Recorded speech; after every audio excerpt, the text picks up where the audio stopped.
Welcome to the Gurung Vlogger ng Kuwait, the charity channel of Philippine International English School. Don't forget to like, share, and subscribe. Don't forget too to click the notification bell for you to be updated if there are new videos. God bless and always keep safe. Welcome back everybody. Today we will be talking about love. Well, not exactly love, as we will be exploring an old novel called Silk by Alexandro Barrico. In the novel, we will learn how love could be expressed in different ways other than the simple verbal communication, and how a man's desire can ruin one's life.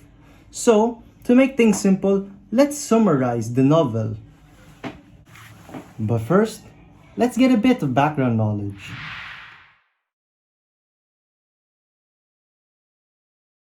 There was a time when Japan was closed off from the world. This lasted for 200 years from the early 17th century to the year 1854. The policy was called Sokoku, which meant isolation. They did this because they mistrusted the foreign traders they came in contact with and were suspicious of Christian missionaries as well. This suspicion was based on the actions of the Christian missionaries finding out ways to colonize other countries with the help of Christianized natives, such as what happened here in the Philippines. Commodore Matthew Perry forced Japan to open their shores to foreign trade and diplomacy. In 1854, he had succeeded in making the shogun sign the Treaty of Peace and Amity at the Convention of Kanagawa.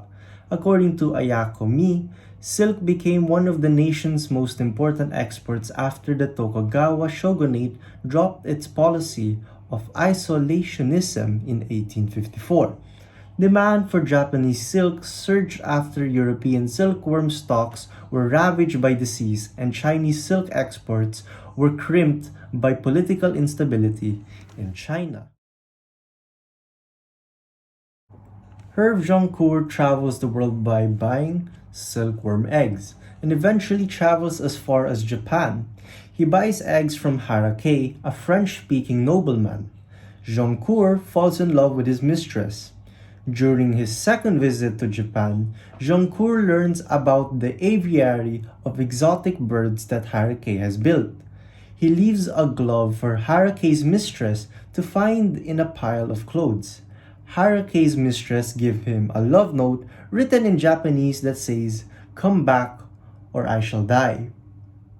During Joncourt's third visit to Japan, Harake's mistress releases the birds from the aviary. Joncourt and Harake's mistress have a lot of fun, to say the least. And Harake conducts the silkworm egg transaction via an associate and does not say goodbye when Joncourt leaves. When it's time for Joncourt to make a fourth trip to Japan, war has broken out. He finds Harake's village burned to the ground. A young boy appears and gives him the glove that he had dropped on the pile of Harake's mistress's clothes. He follows the boy to the place where the refugees from Harake's village are camping. Harake denies Joncourt welcome, but Joncourt refuses to leave. The next morning, Joncourt sees the body of the boy hanging from a tree. Harake has executed him for carrying the glove to Joncourt and bringing him back to the village. Joncourt hastily procures a supply of eggs but leaves far too late in the season to transport them to France. The silk mills sit idle that year. One day, he receives a letter written in Japanese. He takes it to Madame Blanche. It is an erotic letter from a woman to her beloved master. Madame Blanche gives him some of her trademark blue flowers. Joncourt retires from the silkworm egg business, and he and Helene have 3 daughters. Baldabue leaves La Villedoux suddenly and is not heard from again. Helene dies of a fever few years later. On a visit to her grave, Joncourt sees Madame Blanche's blue flowers there. He visits her and learns that his wife is the author of the letter. A tragic ending indeed, But ever wondered how did the protagonist, Herve Joncourt, communicated with the mistress?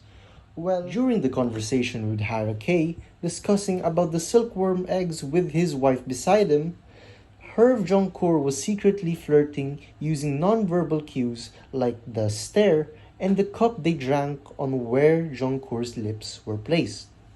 The excerpt of the conversation between Harakei was described using nonverbal communication to show that they're deeply interested with each other without the need to verbally communicate their feelings or thoughts.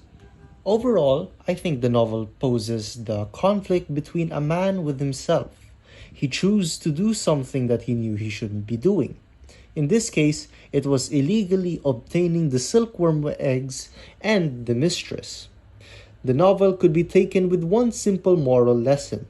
Sometimes what we have is never enough, but it doesn't mean we should go and follow that desire. We may just need time to really appreciate what we have, or if we truly aren't satisfied with what we got, we might as well try to achieve it the right way. That will be all. Thank you.